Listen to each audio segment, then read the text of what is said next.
اسلام کی فطرت میں قدرت نے وہ لچک دی ہے، جتنا ہی دباؤ گے اتنا ہی وہ ابھرے گا۔ کوشش جہاں جہاں کر کے دیکھا ہے انہوں نے، ہر جگہ پر اللہ کریم مینار نور کو اور بلند فرماتا ہے۔ بغداد میں بھی ایسی ہوا تھا، تتاریوں نے حملہ کیا تھا۔ تتاری ایک جماعت ہے، پورے مسلمانوں کو کاٹ کر رکھ دیا تھا اور کھوپڑیوں سے مینار بنایا تھا۔ دریائے دجلہ کے پانی کو مسلمانوں کے خون سے لال کر دیا تھا، اور دربار میں ایک بار تتاریوں کے بادشاہ نے ایک عیسائی پادری کو بلایا تھا اور چند مسلمانوں کو زنجیر میں باندھ کر کے اس کے دربار میں کھڑا کیا تھا۔ پیچھے ہاتھ بندھے ہوئے علماء ہیں، مومنین کی جماعت ہے، لیکن ایک عیسائی پادری کو بلایا اور کہا ان کے نبی کی شان میں خوب گالیاں دو اور ان کو جلاؤ، اس لیے کہ دنیا کو اچھی طرح سے معلوم ہے ان کو کاٹنے سے مارنے سے اتنی تکلیف نہیں ہوتی، ان کے نبی کے خلاف بولو تو زیادہ تکلیف ہوتی ہے۔ آج بھی وہی حال ہے، آج بھی یہی حال ہے۔ یہ دنیا جانتی ہے ہم اپنے اوپر آئے ہوئے ظلم کو سہ لیتے ہیں، لیکن حضور کے نام پر ایک جملہ بھی سہنے کی طاقت نہیں رکھتے۔ یہ ایمان ہے ہمارا، ایمان ہے۔ جب وہ عیسائی پادری دربار میں بھرے دربار میں بھونکنے لگا حضور کی شان، پتہ ہے اس وقت کیا ہوا تھا؟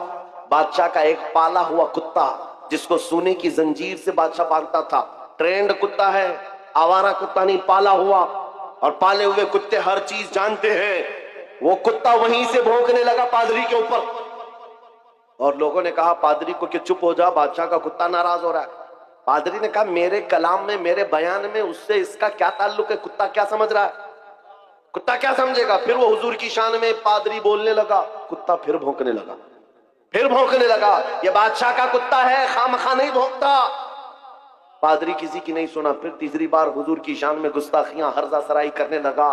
کتا زنجیر توڑ کر نکل آیا اور بھرے دربار میں آیا اور ایسا حملہ کیا اس پادری کے اوپر، چڑھ کر دم زدن میں اس کو پھاڑ کر دو ٹکڑے کر دیا۔ ایسی ہیبت طاری تھی سب کے اوپر، ایسی ہیبت طاری تھی، کوئی کتے کے قریب نہیں جا رہا تھا۔ بادشاہ کرسی سے کھڑا ہے، درباری سب کھڑے ہیں، اور اس وقت جو مومنین ہیں، علماء کی جماعت زنجیروں میں ان کے ہاتھ بندھے ہوئے تھے، وہ کہنے لگے مولا تیرا کیسا کرم ہے، ہاتھ بندھے ہوئے ہوں مومنین کے۔ اس وقت یہ خیال آتا ہے اب نبی کی عزت کو کون بچائے گا؟ جب رب چاہتا ہے کتوں سے بھی اپنے نبی کی عزت کی حفاظت کرتا ہے۔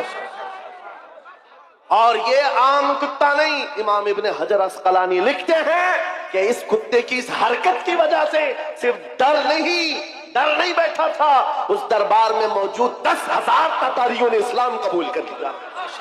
کہاں سے مٹاؤ گے، کہاں سے نکالو گے؟ اسلام کی فطرت میں قدرت نے وہ لچک دی ہے، جتنا ہی دباؤ گے اتنا ہی وہ ابھرے گا۔ آج کے دور کے کتوں سے بھی میں کہتا ہوں، آج بہت سارے لوگوں کو کھجلی ہوئی ہے، جگہ جگہ بیٹھ کر چھوٹی ویڈیو بنائیں گے، وائرل کریں گے، اسلام کا وناش کر دیں گے، 20 لاکھ لوگوں کو قتل کر دیں گے۔ یہ باتیں آتی رہتی ہیں، اے میرے عزیزوں زیادہ دھیان دینے کی ضرورت نہیں، میں ان کو صرف اتنا ہی کہتا ہوں وہ پہلے اپنی کھجلی مٹا کر کے دکھائیں۔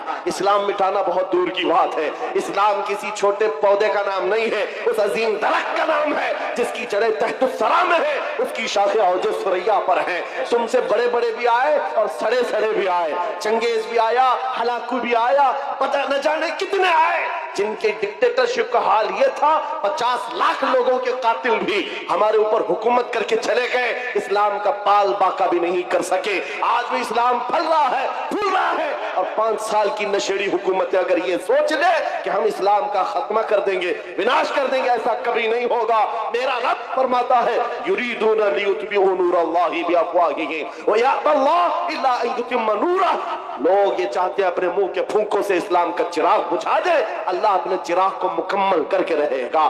میں یہ کہتا ہوں زمین اوپر جا سکتی ہے، آسمان نیچے آ سکتا ہے، مگر میرے رب کا فرمان جھوٹا نہیں ہو سکتا۔